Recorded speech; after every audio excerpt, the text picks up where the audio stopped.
इसमें क्लास जो हम लेंगे ये क्लासेस होगी पॉलिटी की, ज्योग्राफी की, हिस्ट्री की, इन्वायरमेंट की, many classes we are take on this YouTube channels, and I may discuss some concept of polity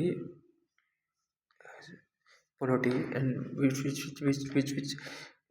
chapter are important for the related exams, one day exams as well as previous exam. Although we are in suggestion name of the important chapters, first chapter is important chapter. Mistake sorry, तो we are update वो main चीज़ें हैं इसको हटा देते हैं। ठीक है चलो कोई नहीं। तो जो इम्पोर्टेंट चैप्टर जो कि हमें फोकस करने हैं अपने इस पूरे जो हमारी क्लासेस होगी पॉलिटी की ऑन दिस यूट्यूब चैनल, तो फोकस करने पहला फोकस हमारा होगा चैप्टर जो हमारे होंगे। पहला जो फोकस चैप्टर होता है पार्लियामेंट होता है। पार्लियामेंट में क्या है, पार्लियामेंट हमारा है कि president CEO council of minister, ठीक है। और हमारे कौन आएगा, पार्लियामेंट आएगी, council of minister Lok Sabha and Rajya Sabha.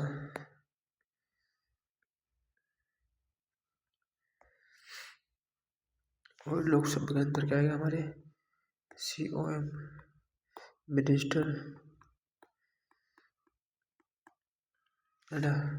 MP, ये सब चीज़ आएगा।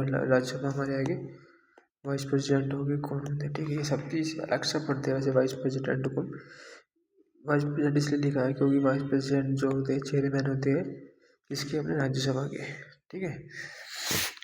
दो चैप्टर हमारा हो जाता है क्या, दो चैप्टर जो हमारा होगा मेन इम्पोर्टेंट होगा, ये CEO हो जाता है, काउंसिल ऑफ मिनिस्टर हो गया, MP प्रेसिडेंट हो गया।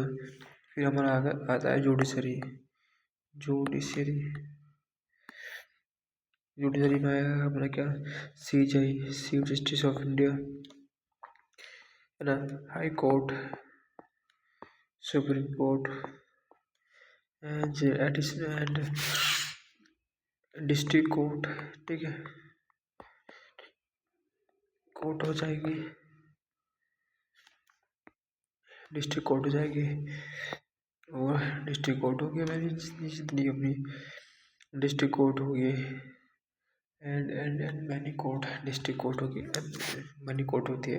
जैसे दूसरा जो टॉपिक होगा जुडिशरी पार्लियामेंट हो गया। फिर हमारी होती है मेन चीज़ है FR मतलब फंडामेंटल राइट, ठीक है। ये हो गया अपने। उसके बाद होगा अपना क्या हो गया DPSP, direct process state police जो कि वन डे एग्जाम है, UPSC एग्जाम मुझे जाती है। DPSP हो गया, फंडामेंटल राइट हो गया। उसके बाद अपनी फंडामेंटल ड्यूटी FD होगी, है ना। अंदर उसके बाद अपने मेन चीज़ होगी अपनी हो जाती है FR होगी, फंडामेंटल ड्यूटी होगी। और citizenship one of the important chapter, citizenship, है ना, ये हो गया। तो फिर अपने होते हैं कॉन्स्टिट्यूशनल बॉडी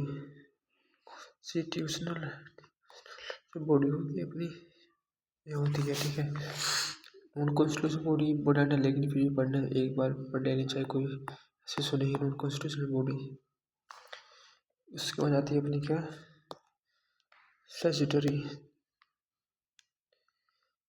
स्टैट्यूटरी ऑर्गेनाइजेशन जितनी भी होती है, स्टैट्यूटरी ऑर्गेनाइजेशन। इसमें क्या जाएगा अपना अमेंडमेंट, मिनी चीज़ जो वन डे एग्जाम में as well as basically important होता है। अमेंडमेंट कौन से अमेंडमेंट कब हुए, किस अमेंडमेंट में क्या क्या हुआ, ठीक है। ये चीज़ होती है जैसे कि 42 अमेंडमेंट एक्ट, 44 एंड 44 का 38 हो गया, ठीक है। जैसे कि 38 हो गया, जैसे कि अपना 7th हो गया, इसमें कि 21st हो गया, ये 21st हो गया। मैनी अमेंडमेंट जो कि इम्पोर्टेंट होते हैं हमारी यूपीएससी एग्ज़ाम के लिए, ये अमेंडमेंट हो गए। और ठीक है, ये चीज़ें इम्पोर्टेंट है जो कि हम अपने इस एग्ज़ाम में डिस्कस करेंगे। और बहुत सारी है जो कि अभी शायद मेरी याद नहीं आ रही मेरे माइंड में, तो उन्हें भी हम डिस्कस करेंगे। ठीक है, जो भी इम्पोर्टेंट आर्टिकल है, इम्पोर्टेंट आर्टिकल हो गए। ठीक है, आर्टिकल राइटिंग मेरी अच्छी नहीं है अभी, तो इसमें है इम्पोर्टेंट आर्टिकल हो गए। ये सब चीज़ें हैं जो कि हमें करना है। ठीक है, ये चीज़